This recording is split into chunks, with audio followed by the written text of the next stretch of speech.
8 वचन में लिखा है कि मैं अपने आंखें पर्वतों की ओर उठाऊंगा, मुझे सहायता कहाँ से मिलेगी? मुझे सहायता यहोवा की ओर से मिलती है, जो आकाश और पृथ्वी का करता है। वह तेरे पाँव को टलने न देगा, तेरा रक्षक कभी न ऊँघेगा। सुन, इज़राइल का रक्षक न ऊँघेगा और न सोएगा। यहोवा तेरा रक्षक है, यहोवा तेरी दाहिनी ओर तेरी आड़ है। न तो दिन को धूप से और न रात को चांदनी से तेरी कुछ हानि होगी। यहोवा सारी विपत्ति से तेरी रक्षा करेगा, वह तेरे प्राण की रक्षा करेगा। यहोवा तेरे आने जाने में तेरी रक्षा अब से लेकर सदा तक करता रहेगा। प्रियो, सबसे पहले मैं आपको यह बताना चाहती हूँ कि यह भजन पवित्र आत्मा की अगुवाई में विपत्ति के समय सहायता के लिए परमेश्वर पर भरोसा रखने के संबंध में लिखा गया है। इस भजन को किसने लिखा उसके बारे में बाइबल हमें कुछ नहीं बताती, लेकिन हम यह विश्वास करते हैं कि इस भजन का हर एक वचन पवित्र आत्मा की सहायता से लिखा गया है, जो हमें परमेश्वर पर भरोसा रखना सिखाता है। इस भजन को यात्रा का गीत कहा जाता है, जो संभवतः उस समय लिखा गया था जब इज़राइल के कुछ लोग पर्व मनाने के लिए यरूशलेम जा रहे थे। उस समय भक्त यहूदी जब अपने घर से बाहर निकलते थे या कहीं से घर वापस आते थे तो वे इस भजन से कुछ अंश को जरूर पढ़ा करते थे। वैसे ही आज कई विश्वासी भी अपनी यात्रा शुरू करने से पहले इस भजन को पढ़ते हैं या फिर प्रार्थना में इस भजन के कुछ वचनों को दोहराते हैं। ये भजन जितना उस समय आशीषित था वैसे ही आज के समय में भी आशीषित है, और इसलिए आज भी कई विश्वासी इस भजन के द्वारा परमेश्वर की आशीष को प्राप्त कर रहे हैं। मैं इस भजन के द्वारा आपको 3 महत्वपूर्ण बातों को सिखाना चाहती हूँ। इसमें सबसे पहली बात जो इस भजन के द्वारा हम सीख सकते हैं वो यह है कि परमेश्वर हमारा सहायक है। प्रियो, हम सभी को कभी न कभी मदद की आवश्यकता होती है, क्योंकि जब कोई संकट या विपत्ति हम पर आ पड़ती है तब हम मदद के लिए अपने मित्रों, रिश्तेदारों या परिवार वालों के पास जाते हैं या फिर उनसे मदद की उम्मीद करते हैं, क्योंकि हमें ऐसा लगता है कि हमारी मुसीबत के समय में यही लोग हमारी मदद कर सकते हैं, और इसलिए हमारी विपत्ति के समय हमें सबसे पहले यही लोग याद आते हैं। लेकिन इन भजन में भजनकार हमें एक बहुत ही महत्वपूर्ण सच्चाई को सिखाता है कि हमारी मुसीबत या संकट के समय में हमारा सच्चा सहायक या मददगार सिर्फ और सिर्फ परमेश्वर ही है। और इसलिए वो कहता है कि मैं अपनी आंखें पर्वतों की ओर उठाऊंगा, मुझे सहायता कहाँ से मिलेगी? मुझे सहायता यहोवा की ओर से मिलती है, जो आकाश और पृथ्वी का करता है। इन वचनों में भजनकार पहाड़ों की ओर आंखें उठाने के लिए कहता है, क्योंकि पहाड़ ताकत और स्थिरता का प्रतीक है।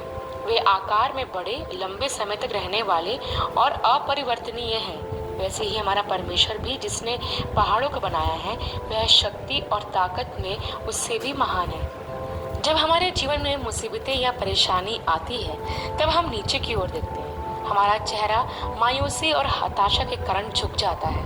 उस समय हमारा सारा ध्यान हमारी परेशानियों और सभी समस्याओं पर होता है। लेकिन प्रियो, हमें नीचे की ओर नहीं देखना है।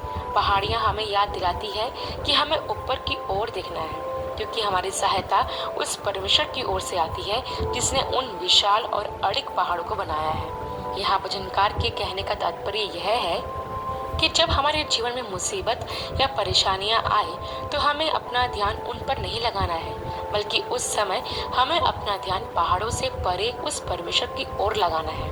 इसने उन्हें बनाया है जो सब वस्तुओं का सृष्टि करता है, क्योंकि हमारी मदद उस परमेश्वर की ओर से ही आती है। जब हम अपनी आंखें परमेश्वर की ओर उठाते हैं तब परमेश्वर अपनी सहायता हमें प्रदान करते हैं। इसे भजन आगे इस तरह बताता भी है कि मेरी सहायता यहोवा की ओर से आती है, जो आकाश और पृथ्वी का करता है। प्रियो, यह कितनी अद्भुत और मनोहर बात है कि हमारे मुसीबत के समय में हमारी सहायता उस परमेश्वर की ओर से आती है जो आकाश और पृथ्वी का सृष्टि करता है। प्रियो, मैं आपको प्रोत्साहित करना चाहती हूँ कि जब भी आप किसी मुसीबत या परेशानी में हो तो उस समय अपने मित्र, रिश्तेदार या परिवार की ओर नहीं, सिर्फ परमेश्वर की ओर अपनी दृष्टि लगाना, क्योंकि मित्र, रिश्तेदार या परिवार वाले हमें धोखा दे सकते हैं और वो आवश्यकता पड़ने पर हमारी मदद के लिए भी आगे नहीं आएंगे। लेकिन हमारा जीवित परमेश्वर ऐसा नहीं है। वो हमारे मुश्किल समय में और परेशानियों में कभी हमारा साथ नहीं छोड़ता और हमें हर मुसीबत से निकालने के लिए हमेशा तैयार रहता है। इसलिए भजनकार दाऊद कई बार इस बात को कहता है कि संकट में मैंने यहोवा को पुकारा और उसने मेरी सुन ली। हाँ प्रियो, हमारे संकट के समय कोई हमारी मदद करे या ना करे, लेकिन परमेश्वर यहोवा हमारी सहायता जरूर करेगा। इसलिए हर परिस्थिति में केवल परमेश्वर यहोवा ही की ओर अपनी आंखें लगाएं, क्योंकि आपकी सहायता उसी की ओर से आएगी। इसके बाद वचन 3 से 6 में यह लिखा है कि वह तेरे पाँव को टलने ना देगा, तेरा रक्षक कभी ना ऊँघेगा। सुन, इस्राएल का रक्षक ना ऊँघेगा और ना सोएगा। यहोवा तेरा रक्षक है, यहोवा तेरी दाहिनी ओर तेरी आड़ है। न तो दिन को धूप से और न रात को चांदनी से तेरी कुछ हानि होगी। इन वचनों में हमें यह बताया गया है कि परमेश्वर हमारा रक्षक है, जो न कभी ऊँघता और न कभी सोता है। वह दाहिनी और हमारी आड़ है, जो हमें हर हानि से बचाता है। आप पुराने नियम में इज़राइल के विषय में पढ़ सकते हैं कि कैसे परमेश्वर ने उनकी रक्षा की। जब मिस्र के लोगों पर 10 विपत्तियां आई, तो इनमें से एक भी इज़राइलियों पर नहीं आई।